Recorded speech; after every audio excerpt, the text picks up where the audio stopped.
Bab 1126. Naomi melaporkan makanan tadi. Kemudian menambahkan, aku mengawasinya di samping. Tidak membiarkannya makan apapun yang tidak boleh dimakan. Baik, Tabib Hansen melirik Carla dan menginstruksikan.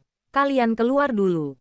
Ini, Naomi memandang Tracy. Keluar, Tracy memberi isyarat. Baik, Naomi dan dua pengikut wanita lainnya menundukkan kepala dan melangkah mundur. Kamu juga keluar, kata Tabib Hansen kepada Tracy. Tracy sedikit terkejut. Biasanya jika itu bukan karena keadaan yang sangat darurat, dia boleh tetap di dalam. Mungkinkah situasi Carla sangat serius? Jangan khawatir. Ini masalah kecil. Tabib Hansen mengetahui kekhawatirannya. Aku hanya ingin bicara dengan kedua anak ini saja. Carlos sedikit terkejut. Gawat, Tabib Hansen menyadarinya. Tracy menatap Carlos dalam-dalam. Kemudian dia bangkit dan berjalan keluar. Tabib Hansen menempelkan plester di pusar Carla dan meminta Amanda untuk menyiapkan obat tradisional.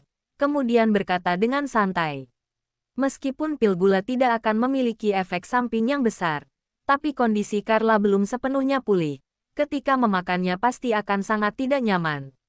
Tidak peduli apa alasannya, kamu tidak boleh bermain-main dengan tubuh. Mendengar kalimat ini, Carlos menundukkan kepalanya karena merasa bersalah. Carla mencengkeram perutnya yang sakit dan menjelaskan dengan cemas. Kakek Hansen, aku sendiri yang ingin memakannya. Ini tidak ada hubungannya dengan Kak Carlos. Kelak jangan mencuri apapun lagi dari kotak obat kakek. Tabib Hansen mengingatkan kedua anak itu. Maaf kakek Hansen, aku tahu aku salah. Carlos menjelaskan dengan lembut. Tapi, aku tidak mencuri apapun. Kak Amanda yang memberikan pil itu padaku. Aku sakit perut sebelumnya. Jadi dia memberikannya padaku. Tapi aku tidak memakannya dan menyimpannya. Tabib Hansen memandang Amanda. Itulah yang terjadi. Amanda mengangguk. Tubuhmu sehat. Jika kamu makan terlalu banyak, itu tidak akan ada efek samping. Makanya Kak Amanda memberimu pil itu.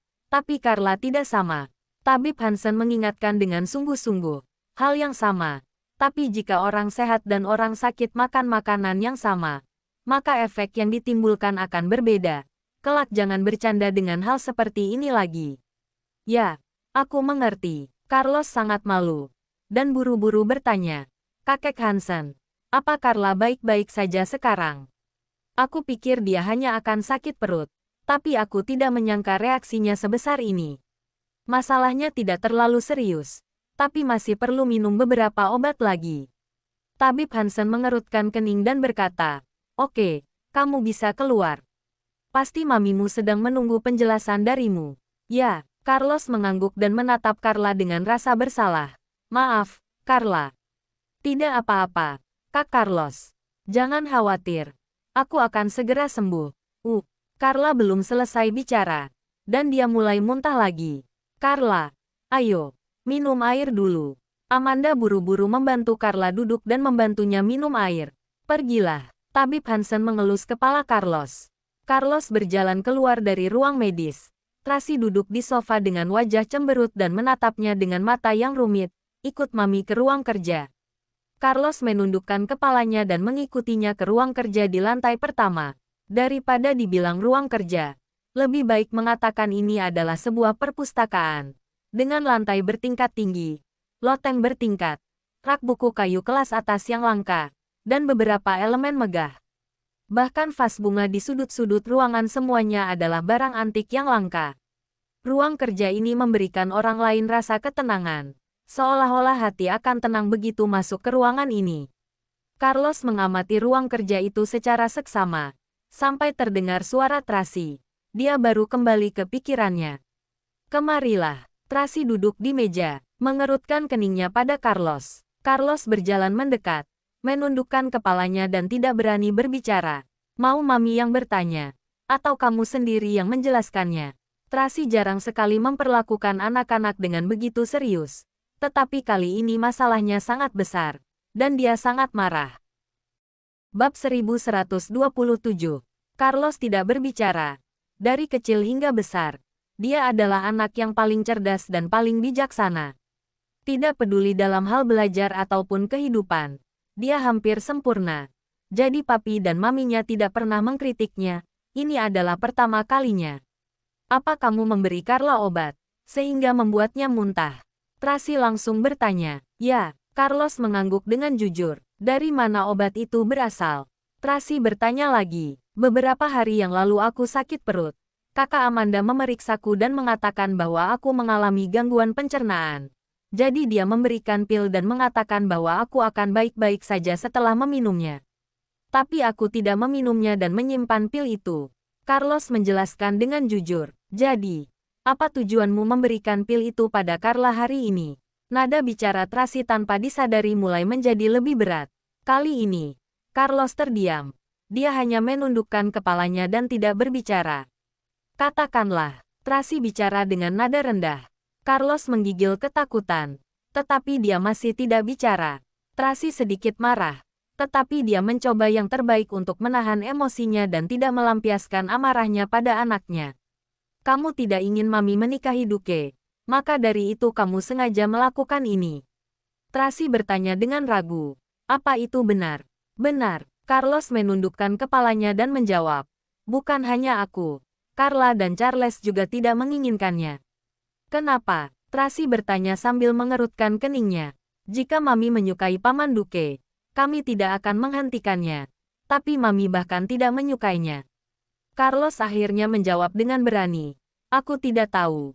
Itu karena mami tidak berani menolak paman. Atau mami ingin melarikan diri dari papi. Tetapi apapun alasannya, mami tidak perlu menikahi seseorang yang tidak mami sukai. Mendengar kata-kata ini, Tracy merasa sedikit tersentuh. Dia awalnya berpikir bahwa anak-anak melakukan ini murni demi Daniel. Tapi sekarang dia menyadari bahwa ini semua untuknya. Aku menyuruh Carla minum pil itu semua salahku. Carlos melanjutkan. Kakek Hansen baru saja mengkritikku dan memberitahuku efek dari hal ini. Aku tidak akan melakukannya lagi. Tapi mami, aku harap mami bisa mempertimbangkan masalah pernikahan dengan cermat. Mami bukanlah mami yang dulu, yang tidak bisa bertindak sesuka hati. Sekarang mami punya hak untuk memilih. Jadi jangan menyulitkan diri sendiri. Setelah mendengar beberapa kalimat itu, Tracy terdiam. Awalnya sebagai seorang ibu, ia yang harus mendidik Carlos. Tapi kenyataannya malah sebaliknya. Carloslah yang mengajarinya. Mami, apa mami masih marah padaku? Carlos memandang Tracy dengan tidak tenang.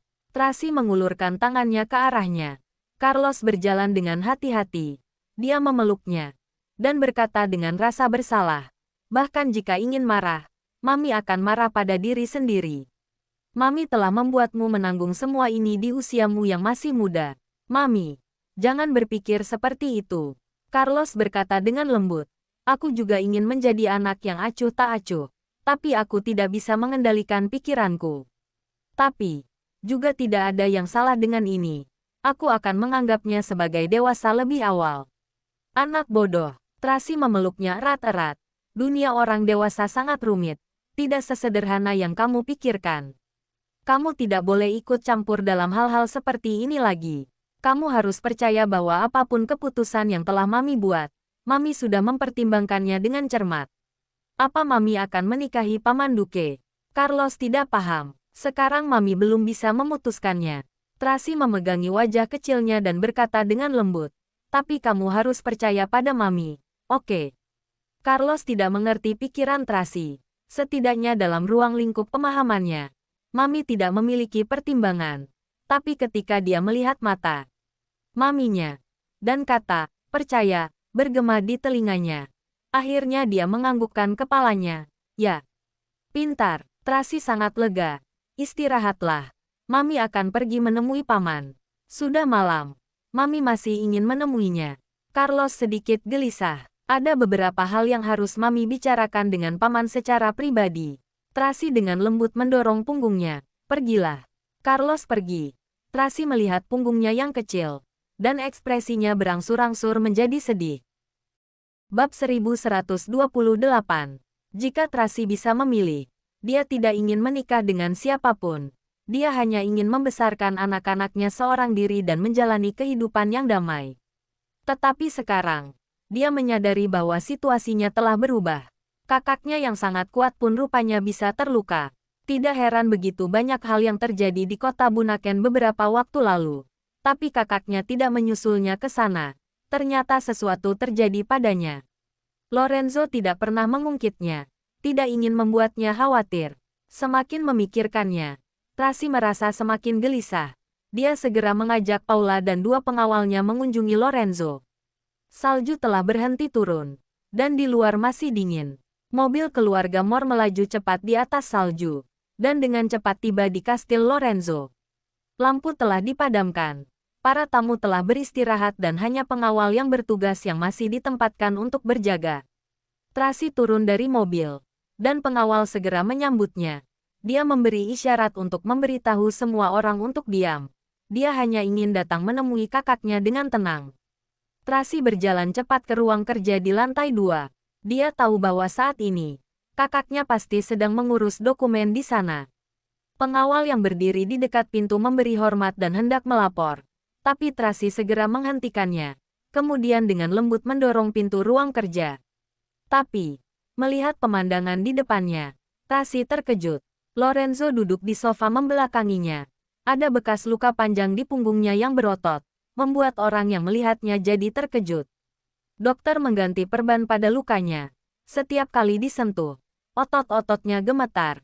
Tetapi dia tidak mengatakan sepatah kata pun. Seolah-olah dia tidak merasakan sakit sama sekali. Kakak, Tracy berjalan dengan penuh semangat. Ketika Lorenzo mendengar suara itu, dia sedikit tidak senang dan bicara dengan pelan. Kenapa kamu ke sini? Jasper buru-buru menutup pintu, dan melangkah maju untuk menjelaskan. Nona, kenapa Anda tidak mengatakan sepatah kata pun jika mau datang? Apa yang terjadi? Tracy bertanya dengan cemas. Kenapa kakakku bisa terluka? Siapa yang melakukannya? Ceritanya panjang. Jasper tidak tahu bagaimana menjelaskannya. Jangan khawatir. Lukanya akan segera sembuh. Masih berdarah. Mana mungkin bisa sembuh begitu cepat? Tracy sangat marah. Sebenarnya siapa dia? Bagaimana dia bisa menyakiti kakakku? Semuanya keluar. Lorenzo memerintahkan dengan suara pelan. Tuan, ini lukanya masih belum diobati. Dokter berkata dengan hati-hati. Lorenzo mengerutkan kening. Dokter segera menundukkan kepalanya dan mundur dengan panik. Jasper menyuruh semua orang keluar. Hanya dia yang menunggu di dekat pintu. Lorenzo mengenakan kemejanya, mengencangkan kancing satu persatu, dan perlahan berbalik. Kamu tiba-tiba datang mencariku. Ada apa? Aku ingin berbicara denganmu. Tracy mengerutkan kening padanya. 10 menit. Lorenzo mengambil secangkir teh dan meneguknya perlahan tanpa mengangkat pandangan matanya. Dia selalu rapi dalam melakukan pekerjaannya. Setiap menit dari waktunya sangat berharga dan dia tidak ingin menyia-nyiakannya. Apa sesuatu terjadi? Tracy bertanya dengan cemas. Apa kakak bisa memberi tahuku? Jika terjadi masalah, aku akan menanganinya. Lorenzo berkata dengan datar.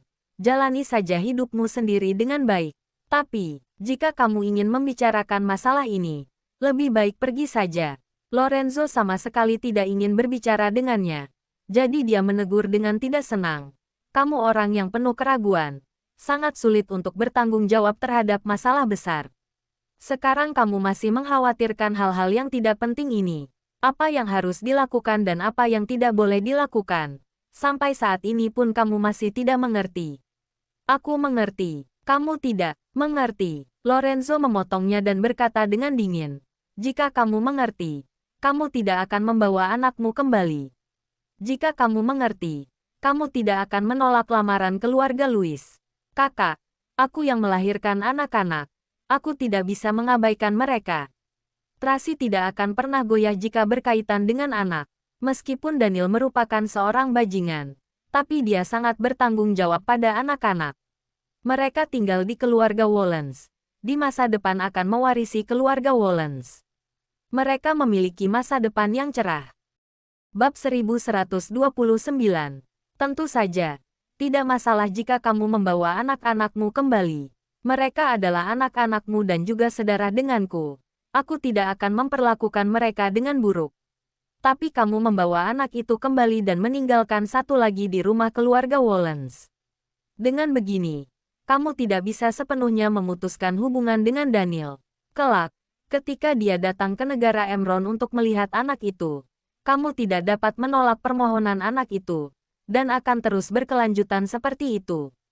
Tidak akan. Aku dan dia tidak akan mungkin bersama lagi. Tracy buru-buru menyatakan. Kami sudah membuat kesepakatan. 2 bulan lagi, dia akan datang untuk menjemput Carla. Dan setelah itu, aku tidak akan bertemu dengannya lagi. Kedepannya, hanya Carlos yang akan tinggal bersamaku. Jika Carlos ingin bertemu Daniel, aku bisa menyuruh seorang bawahanku untuk mengantarnya ke sana. Kamu benar-benar bisa melakukannya. Lorenzo mencibir dan mengejeknya. Jika kamu memiliki tekad ini, ketika dia menodongkan pistol ke kepalamu, seharusnya kamu menembaknya. Mendengar kalimat ini, Tracy tercengang. Dia tahu bahwa semua yang dia lakukan tidak dapat lepas dari mata kakaknya. Tetapi dia tidak menyangka bahwa kejadian sedetail ini. Dia tahu dengan jelas. Presdir Devina, wanita beracun itu sangat biadab. Dan untuk mendukungnya, Tuan Besar dari keluarga Wallen selalu menargetkanmu di mana-mana, menggertakmu, dan bahkan membuat orang merantai tangan dan kakimu dengan rantai besi. Jika kamu memang punya keberanian, kamu seharusnya sudah membunuh orang itu di tempat. Tapi bagaimana denganmu? Apa yang kamu lakukan? Kamu tidak melakukan apa-apa. Semakin Lorenzo berbicara, ia semakin marah, hingga menggertakkan giginya. Dan Daniel, bajingan itu, benar-benar menodongkan pistol ke arahmu untuk menyelamatkan orang tua itu. Di masa lalu, kamu tidak dapat melindungi diri sendiri dan orang yang kamu cintai. Kamu hanya bisa diganggu oleh orang lain. Tapi sekarang kamu adalah bagian dari keluarga Moore. Kamu adalah adikku, Lorenzo Moore. Kenapa kamu masih mau diganggu seperti itu? Kamu adalah manusia. Kamu juga memiliki perasaan. Apa kamu tidak merasakan sakit?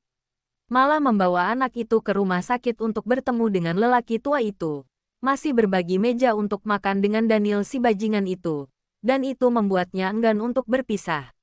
Jika aku tidak memaksamu untuk kembali, maka kamu tidak berencana untuk kembalikan. Apa kamu tersentuh karena dia memasak makanan untukmu? Apa kamu tersentuh karena dia memperlakukan anak-anak dengan baik? Apa kamu lupa bahwa dia sudah mengirimmu ke Thailand dengan kejam? Apa kamu lupa saat dia menodongkan pistol ke kepalamu? Mendengar kata-kata ini, Tracy terdiam dan menundukkan kepalanya karena malu. Memang benar keluarga Wallens juga Daniel. Semuanya berutang padanya. Dia tidak pernah melupakan dendam itu. Tetapi karena anak-anaknya, dia tidak bisa membalas dendam. Dia hanya bisa memilih untuk menyimpannya sampai mati. Namun meski begitu, Lorenzo masih merasa dirinya sangat lemah dan tidak kompeten. Lagi pula, di mata Lorenzo, perasaan adalah sesuatu yang tidak layak dibicarakan, terutama cinta dan persahabatan. Dia tidak punya teman, dan dia tidak pernah berpacaran, sehingga hal-hal itu merupakan hal yang tidak berguna baginya. Semua yang dia lakukan adalah mempertimbangkan keuntungan dan kerugian, serta memperluas tujuan besar keluarga Moore. Tentu saja, terkadang dia akan dengan sengaja melakukan hal-hal sesuai dengan suasana hatinya. Tapi itu juga karena kemauannya, dan dia senang melakukannya. Dia tidak pernah berutang pada siapapun, dan tidak akan pernah membiarkan siapapun berutang padanya. Jadi dia tidak dapat memahami perasaan Tracy dan Daniel. Jika seseorang berani mengkhianatinya, dan menyakitinya seperti itu, orang itu pasti sudah mati sejak lama. Maaf, kakak. Tracy merasa bersalah pada kakaknya, juga merasa gelisah di dalam hatinya. Jika kamu tidak ingin menikah, aku tidak akan memaksamu. Kamu bisa tinggal di keluarga Moore dengan anak-anakmu selama sisa hidupmu. Dan tidak masalah jika kamu tidak menikah selama sisa hidupmu. Jika kamu ingin menikah di kemudian hari, ada banyak pria berkualitas di dunia ini yang dapat kamu pilih. Tidak peduli apakah dia memiliki latar belakang keluarga atau apakah dia memiliki prestasi besar. Selama orang itu memiliki karakter yang baik dan dapat memperlakukanmu dengan baik, itu sudah cukup. Tapi kamu tidak boleh terjerat kembali dengan Daniel bajingan itu. Sejak aku menjemputmu, kamu harus ingat dendam itu. Kamu tidak membunuhnya. Apakah itu karena anak atau karena alasan lain? Aku tidak akan mempertanyakannya lagi. Tapi jika kamu berani berhubungan dengannya lagi, silakan keluar dari keluarga Moore. Aku Lorenzo Moore, tidak punya adik yang tidak berguna. Bab 1130. Suhu di rumah itu menjadi sangat dingin. Ini adalah pertama kalinya Lorenzo marah pada Tracy. Sebelumnya tidak peduli kesalahan kecil apa yang Tracy buat. Dia hanya memperbaikinya dan jarang menegurnya. Bahkan ketika di kota Bunaken menegurnya beberapa kali, itu hanya berupa 1 atau 2 kalimat singkat saja. Selama hampir 20 tahun, Lorenzo tidak pernah bicara begitu banyak. Dalam sekali bicara dia selalu bicara intinya saja. Jika itu orang lain, dia pasti sudah ditendang keluar sejak lama. Hanya Tracy yang berulang kali selalu membuatnya kehilangan kesabaran. Dia sudah berulang kali mentolerirnya. Dia benar-benar marah ketika dia mengetahui bahwa Tracy masih saja ragu-ragu. Jadi hari ini, dia menggunakan kekuatan terakhirnya dan memberinya peringatan terakhir. Sekarang aku membiarkanmu membawa anakmu kembali ke kediaman Moore. Semuanya karena Bibi. Lorenzo menambahkan, kalau tidak, kamu yang sangat tidak kompeten dan sangat mengecewakan ini. Bahkan jika kamu merupakan adik kandungku, sejak awal aku pasti sudah mengusirmu keluar.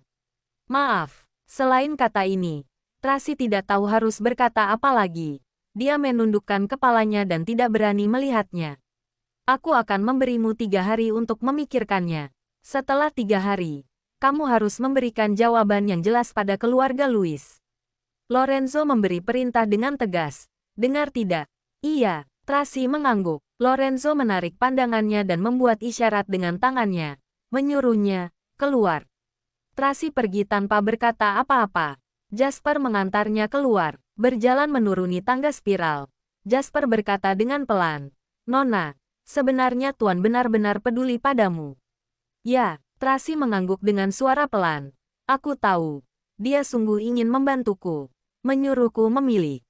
Tidak hanya itu, Jasper melirik ke belakang, membungkuk dan berkata, alasan utama mengapa Tuan ingin Nona menikah dengan Duke Louis adalah karena keluarga Moore sedang dalam masa krisis, dan dia takut itu akan melibatkanmu.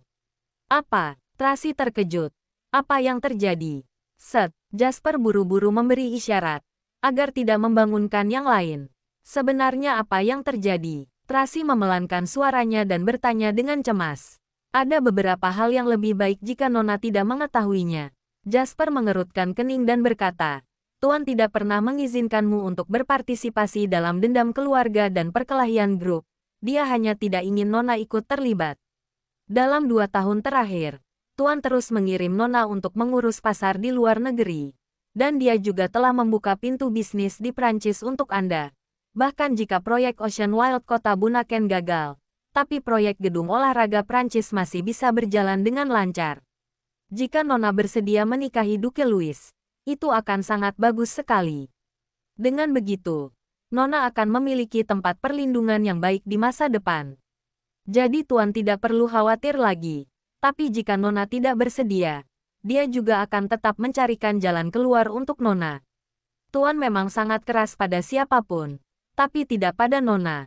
Tuan menganggap Nona lebih dari adik kandungnya sendiri. Nona tidak boleh menghancurkan harapannya. Mendengar hal ini, hati Tracy merasa tidak nyaman. Dia selalu merasa bahwa kakaknya berdarah dingin, kejam dan karakternya selalu berubah-ubah. Perasaan padanya lebih banyak karena kagum dan rasa hormat, daripada kedekatan antara saudara laki-laki dan perempuan. Tapi sekarang dia tahu bahwa kakaknya tanpa sepengetahuannya telah melakukan begitu banyak hal untuknya. Tracy tidak mengetahuinya sama sekali. Ada satu hal lagi yang harus saya ingatkan pada Nona.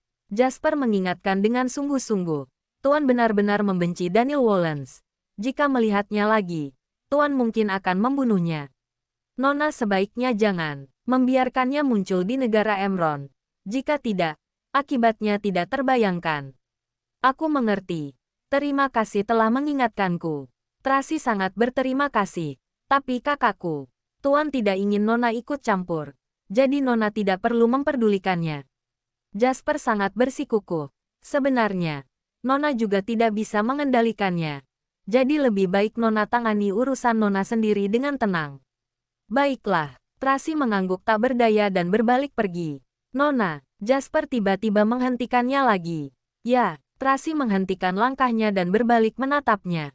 Apa Nona tahu? Ketika ibu Nona membawa Tuan kembali ke kediaman Mor, salju turun dengan lebat. Sama seperti ketika Nona membawa Carlos kembali hari ini.チャンネル